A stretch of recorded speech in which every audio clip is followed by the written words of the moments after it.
Hello students, welcome to the class. आज जो topic हम करने वाले हैं ये है हमारा आइडियल्स। इसकी दो इम्पॉर्टेंट थ्योरम्स जो हमारी रह गई थी वो हम करने वाले हैं। Our first theorem is ring of integers, यानी कि Z। So ring of integers is principal ideal ring, कि इसके जितने भी आइडियल्स होंगे वो सारे आइडियल्स कैसे होंगे? प्रिंसिपल आइडियल होंगे। ठीक है, सो हम पहले इसको प्रूव करते हैं। हमने मान लिया कि let Z plus dot it is a ring, it is the ring of integers. So this is ring of integers. अब हमें इसको प्रूफ करना है कि ये जो है प्रिंसिपल आइडियल रिंग है। Require to proof Z is principal ideal ring.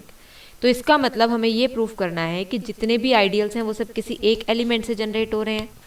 तो इसके लिए हमने कोई आइडियल ले लिया, let S is any ideal of Z।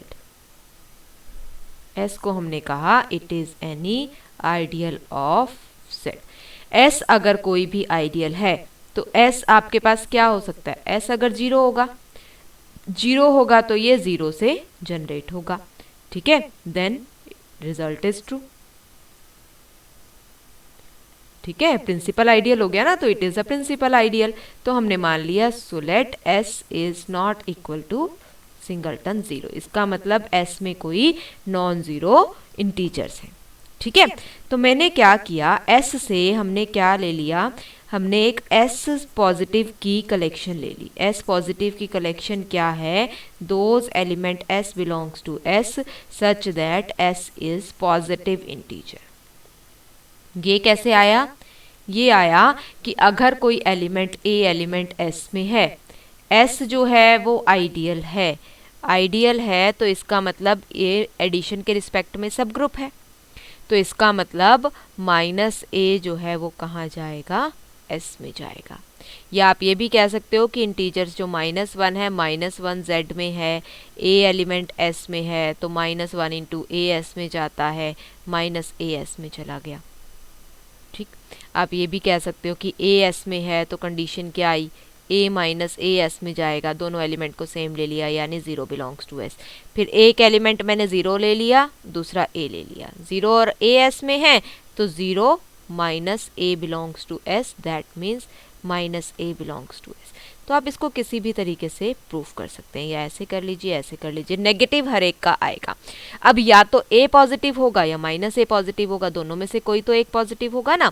या तो A पॉजिटिव है या -A पॉजिटिव है, इसका मतलब इसमें पॉजिटिव इंटीजर्स हैं। तो मैंने क्या कर दिया, S प्लस की कलेक्शन ले ली। अब ये सारे के सारे पॉजिटिव इंटीजर्स हैं। पॉजिटिव इंटीजर्स मतलब अगर हम नंबर लाइन की बात करें, नंबर लाइन पे ये जीरो, इधर कलेक्शन पॉजिटिव इंटीजर्स की, इधर कलेक्शन नेगेटिव इंटीजर्स की। तो पॉजिटिव की अगर मैं कलेक्शन ले रही हूँ तो उसमें कहीं ना कहीं कोई लीस्ट एलिमेंट तो आएगा, क्योंकि zero is otherwise the least. तो हमने कहा let zero not equal to B belongs to S plus is the least positive integer.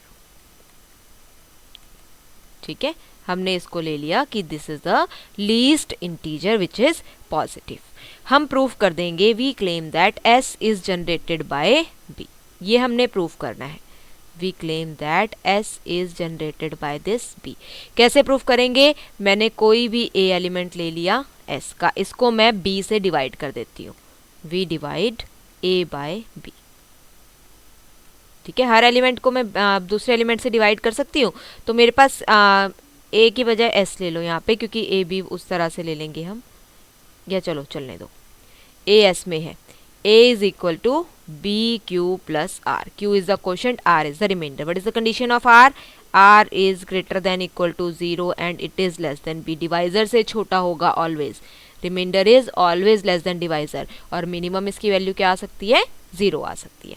अब देखो क्या है, A एलिमेंट S में है, B एलिमेंट S में है। क्यों S में है? क्योंकि B जो है वो मैंने उठाया S प्लस से, और S प्लस में कौन से एलिमेंट थे? S के एलिमेंट थे। तो B भी S में है। Q जो है वो कहाँ से है? Z से। कोई एक इंटीजर ही तो आएगा, quotient is also an integer, तो इसका मतलब b इंटू क्यू भी कहाँ चला गया, s में चला गया, a भी s में, b क्यू भी s में, so that means a minus b q कहाँ चला गया, s में। और अगर a minus b q s में चला गया, what is the value of a minus b q, it is r, so r कहाँ चला गया, s में, therefore r belongs to s। और s में है, r जो है वो ग्रेटर देन इक्वल टू 0 है, पॉजिटिव है, अगर r या तो 0 होगा, दो केस बनेंगे, इसको मैंने पॉजिटिव में चेंज कर दिया, या फिर मैंने कहा इट इज 0, या तो एक केस होगा r is equal to 0, case 1। अगर r 0 है तो a की वैल्यू क्या आ गई, बी क्यू। इसका मतलब a मैंने s का कोई भी एलिमेंट लिया था, that is multiple of b, इसका मतलब s का हर एलिमेंट b का मल्टीपल है, तो s b से जनरेट हो गया। अगर r 0 नहीं है, इसका मतलब r जो है वो पॉजिटिव है, r पॉजिटिव है, r लेस देन b है, so we get a contradiction.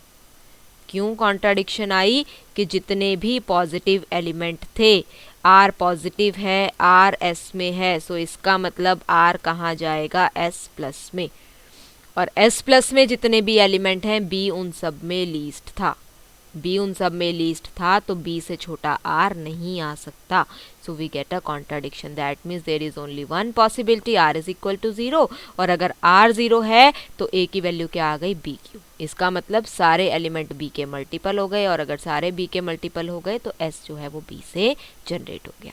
तो हमारे पास क्या केस बना, या तो आपके पास आइडियल 0 है, 0 नहीं है तो वो किससे जनरेट होगा, वो अपने उस एलिमेंट से जो जनरेट होगा जो लीस्ट पॉजिटिव इंटीजर होगा उस केस में। ठीक है, सो this is your first theorem of the day. Second theorem, इसी को ही हम आगे एक्सटेंड करते हैं। हम ये कहते हैं कि कोई भी ideal, maximal ideal of z, या इसको ऐसे कह सकते हैं, ideal of z is maximal, ideal of z, ये सेकेंड थ्योरम है, is maximal if and only if it is generated by prime number. ये अगर प्राइम नंबर से जनरेट होगा तो मैक्सिमल होगा, otherwise it is not the maximal ideal. ठीक है, अब हम इसको प्रूव करते हैं।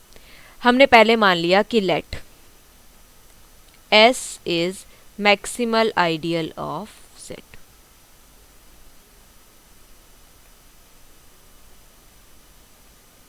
ठीक है, हमने अभी क्या प्रूफ किया कि कोई भी आइडियल Z का जो होगा वो प्रिंसिपल आइडियल होगा।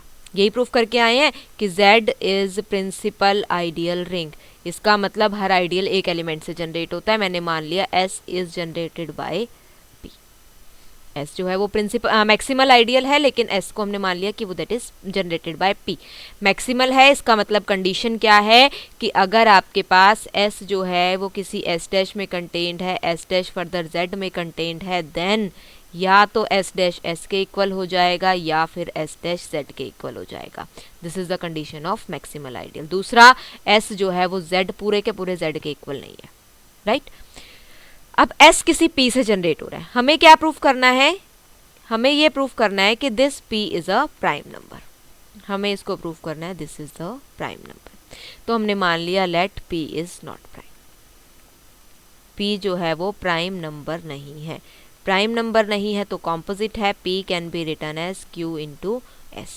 ठीक है, Q जो है वो ना तो P है ना ही Q की वैल्यू 1 है। इसका मतलब Q P से लेस होना चाहिए, 1 से बड़ा होना चाहिए। ऐसे ही हुआ ना कि इसके दो हमने पार्ट कर दिए, तो दोनों पार्ट 1 नहीं हो सकते, दोनों पार्ट P नहीं हो सकते, यानी 1 से बड़े होंगे, P से छोटे होंगे। अब P जो है, P is multiple of Q। P is multiple of Q, that means जितने P के मल्टीपल्स होंगे वो सब Q के भी मल्टीपल्स होंगे। अगर मैं लिखती हूँ P into T, that is always QST, that is a multiple of Q also, यानी P के मल्टीपल सारे कहाँ कंटेन्ड हो गए, Q के मल्टीपल्स में। ये चीज आई ना, और ये फर्दर हैं तो सारे integers, this is contained in Z। तो मैं इसको नाम देती हूँ फिलहाल के लिए S dash. S dash is the ideal generated by Q। So we get S is contained in S dash is contained in Z, but S कैसा था, मैक्सिमल। S is maximal. अगर x मैक्सिमल है इसका मतलब हमारे पास क्या हुआ, हमारे पास आया s डैश या तो s के इक्वल होगा या फिर s डैश जो है वो z के इक्वल होगा। ठीक है, s डैश या तो s के इक्वल है या फिर s डैश z के इक्वल है। इसका मतलब Q से जनरेट होने वाला आइडियल या तो P से जनरेट होने वाले आइडियल के इक्वल हो जाएगा या फिर Q से जनरेट होने वाला आइडियल 1 से जनरेट होने वाले आइडियल के इक्वल हो जाएगा। We get two conditions. अगर ये आपके पास Q से जनरेट होने वाला आइडियल P से जनरेट होने वाले आइडियल के इक्वल हो गया, इसका मतलब P और Q सेम हो गए। ठीक है, बट Q और P तो सेम है नहीं। Q और P सेम कैसे हो सकते हैं? हमने तो लिया था Q is strictly less than P, so we get a contradiction. Right, और अगर Q जो है इस केस में 1 हो गया, Q हमने कहा था कि 1 से भी बड़ा है, Q 1 भी नहीं है, अगेन इस केस में भी हमारे पास क्या आ गई? कॉन्ट्राडिक्शन। कॉन्ट्राडिक्शन क्यों आई? हमने ये माना था कि P is not a prime number, यही मान के चले थे हम ऊपर। हमने सिंपल यही कंडीशन सपोज की थी कि P is not a prime number, बाकी तो सब कुछ जो गिवन था हम उसके हिसाब से चल रहे थे। इसका मतलब क्या हुआ? Therefore P is a prime number. अच्छा, अब एक बात बताइए, हमने ये कंडीशन कल एक प्रूफ की थी कि A से जनरेट होने वाला आइडियल B से जनरेट होने वाले आइडियल के इक्वल होगा if and only if A divides B and B divides A। Right, हमने ये कंडीशन ली थी। अब यहाँ पर हमारे पास क्या आ गया? अगर दोनों नंबर एक दूसरे को डिवाइड कर रहे हैं in the set of integers, so there is only one possibility A is equal to plus minus B। Right, अगर हम इंटीजर्स की बात करते हैं, इंटीजर्स में क्या होता है, अगर दोनों नंबर एक दूसरे को डिवाइड कर रहे हैं तो A इज इक्वल टू सिर्फ प्लस माइनस B होता है। और भी पॉसिबिलिटीज होती हैं, अगर कोई और रिंग हो तो आपके पास ज़रूरी नहीं है सिर्फ यही केस आएगा। तो हमारे पास यहाँ पर आ गया कि A की वैल्यू प्लस माइनस B है। दूसरी बात, जितने भी हम यहाँ पर डिवाइजर्स लेते हैं, Z के अंदर मैंने जो जनरेटर्स लिए थे, जो मैंने जनरेटर्स कंसीडर किए, जैसे मैंने S को ऊपर जनरेट कराया था, मैंने S को ऊपर जनरेट कराया था किसी एलिमेंट B से, तो मैंने B क्या लिया था? B मैंने लिया था it is the least positive number in S। It is the least positive number in S। तो मैं जो जनरेटर्स ले रही हूँ यहाँ पे पॉजिटिव ही ले रही हूँ, तो नेगेटिव जनरेटर ही नहीं लिया। तो नेगेटिव अगर जनरेटर ही नहीं है तो A की वैल्यू प्लस माइनस B अगर है तो ultimately A is equal to B तो आ जाएगा।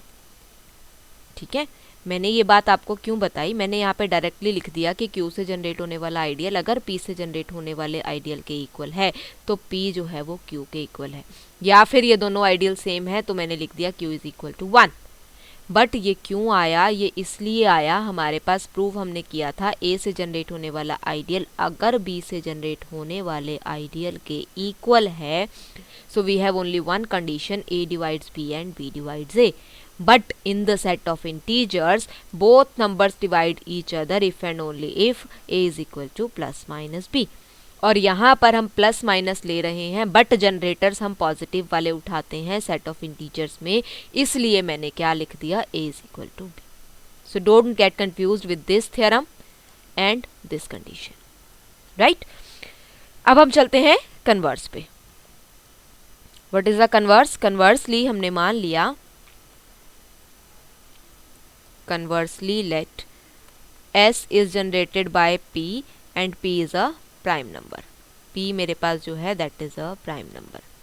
हमने क्या प्रूफ करना है? Require to prove S is maximal. S को मुझे बनाना है मैक्सिमल। सो हमने मान लिया कि S जो है वो किसी S डैश में कंटेंट है, S डैश Z में कंटेंट है। S डैश जो है वो भी Z का आइडियल है। Z जो है वो आपके पास क्या है? Z is principal ideal ring. इसका मतलब S डैश भी किसी एलिमेंट से जनरेट होगा, दैट इज Q से जनरेट होगा। अब इसका मतलब क्या आ गया? P से जनरेट होने वाला आइडियल Q से जनरेट होने वाले आइडियल में कंटेंट है and it is further content in the ideal generated bye 1। Right, अब देखो यहाँ से क्या आया? P से जनरेट होने वाला आइडियल Q से जनरेट होने वाले आइडियल में कंटेंट है, यानी P belongs to the ideal generated by Q. That means P is a multiple of Q. P can be written as Q into N. ठीक है। अब p मैंने लिखा था p is a prime number, p prime number है तो इसका मतलब यहाँ से आया q p को डिवाइड कर रहा है।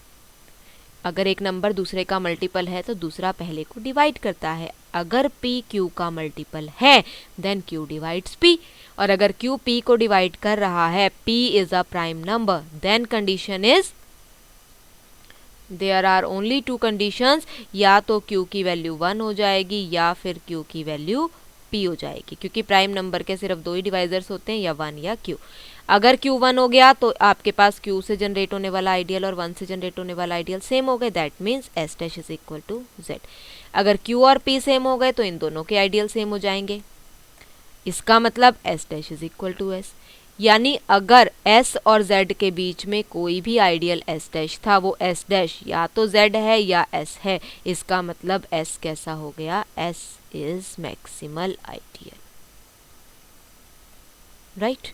So these two are important theorems of this chapter. First is ring of integers is principal ideal ring. हमने क्या किया, रिंग ऑफ इंटीजर्स ली, हमने इसको प्रिंसिपल आइडियल बनाना था, कोई आइडियल ले लिया, या तो जीरो होगा तो प्रिंसिपल बन गया, नॉन जीरो है तो हमने इसका लीस्ट पॉजिटिव इंटीजर ले लिया। उससे जनरेट कराना था, जनरेट कराने के लिए मैंने किसी भी एलिमेंट को b से डिवाइड किया, क्वोशिएंट रिमाइंडर आया, जो रिमाइंडर है वो कहाँ चला गया, सेट में बिलोंग कर गया। सेट में बिलोंग करने से ये सेट का पॉजिटिव एलिमेंट बन गया, यानी कहाँ चला गया, एस डैश में। और अगर ये एस डैश में जा रहा है पर ये b से लेस है, so we get a contradiction, therefore r must be 0। और अगर r 0 हुआ तो a b का मल्टीपल हो गया, हर एलिमेंट b का मल्टीपल होने से ये b से जनरेट हो गया, यानी हर आइडियल प्रिंसिपल आइडियल हो गया। नेक्स्ट हमने क्या कहा, नेक्स्ट हमने कहा कि आइडियल मैक्सिमल कब होगा, अगर वो प्राइम नंबर से जनरेट हो। पहले हमने मान लिया आइडियल है मैक्सिमल, p से जनरेट हो रहा है क्योंकि हर एक आइडियल मैक्सिमल है, हमने इसको प्राइम नंबर बनाना था। प्राइम नंबर के लिए हमने मान लिया कॉम्पोजिट है, कॉम्पोजिट है तो इसके दो नंबर्स, दो फैक्टर्स बन गए, दोनों में से आपके पास कोई भी ना 1 होगा ना p होगा। कोई एक उठा लिया, चाहे q ले लो चाहे s ले लो, जो नंबर उठाया उससे मैंने दूसरा आइडियल जनरेट कर दिया। क्या कंडीशन आ गई, p वाला आइडियल इस q वाले में कंटेंट हो गया और q वाला z में कंटेंट हो गया। फिर मैक्सिमल की कंडीशन लगाई, बीच वाला या तो फर्स्ट के इक्वल होगा या सेकंड के इक्वल होगा। वहां से क्या आ गया, q या तो 1 हो गया या p हो गया, बट ना तो q 1 है ना p है, वी गेट अ कॉन्ट्राडिक्शन। फिर हमने क्या लिया, हमने माना कि s जो है वो जिस p से जनरेट हो रहा है वो p प्राइम नंबर है। मैक्सिमल प्रूफ करना था तो मैंने कोई और आइडियल बीच में s और z के ले लिया, मैंने कहा s dash is generated by q। यहाँ से कंडीशन क्या आई कि आपके पास q की वैल्यू या तो 1 हो गई या p हो गई। अब q 1 हो गया तो s डैश z के इक्वल हो गया, q p हो गया तो s डैश s के इक्वल हो गया, that means s is a maximal ideal. Rest we will do in the next lecture. Thank you.